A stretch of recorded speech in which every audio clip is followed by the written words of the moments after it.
በኔ ደስታ የምትደሰቱ በኔ ሳቅ የምትስቁ የኔ ውድ ቤተሰቦች መጥቼላችኋለሁ። የበፊቱ ፈገግታዬ ተመልሷል።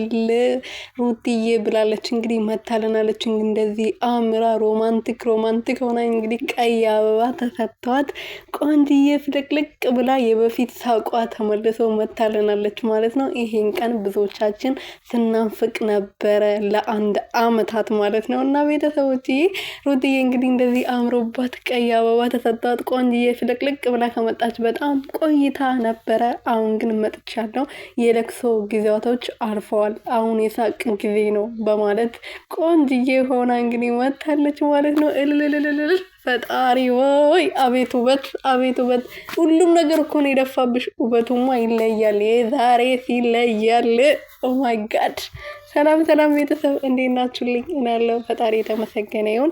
በያላችሁበት ሰላማችሁ ብዘት ትርፍርፍ ይበልልኝ። እኔ ውድና ወርቅ የሆናችሁ ቤተሰቦችዬ ዛሬ እንግዲህ ሩትዬ በአዲስ ነገር መታለች። በአዲስ ነገር ከመጣች ከጭቅጭቅ ውጪ ከመጣላት ውጪ ከመጣች እንደዚህ በጣም ቆይታ ተሰነባብታ ነበረ። አሁን ግን የኔ ውድ ቤተሰቦች መጥቼላችኋለሁ በማለት እንግዲህ ብቅ ብላለች ማለት ነው። እንደዚህ አምሮባት ወርቅ መስላ፣ በፊትም ወርቅ ናት። የዛሬ ደግሞ ይለያል፣ ውበቱ ይለያል። ደፍቶብሻል እኮ አቤት አቤት!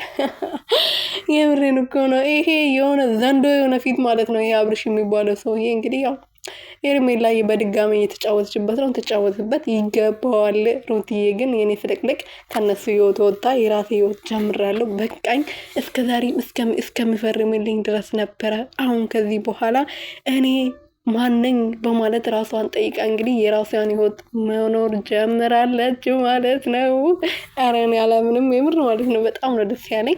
ምክንያቱም የእሷ ደስታ የእሷ ሳቅ የሚፈልጉ ብዙዎቻችሁ አላችሁና ሩትዬ ከጀግናም ጀግና ናትና ማንነቷን ደግሞ በደንብ አሳይታናለች ማለት ነው።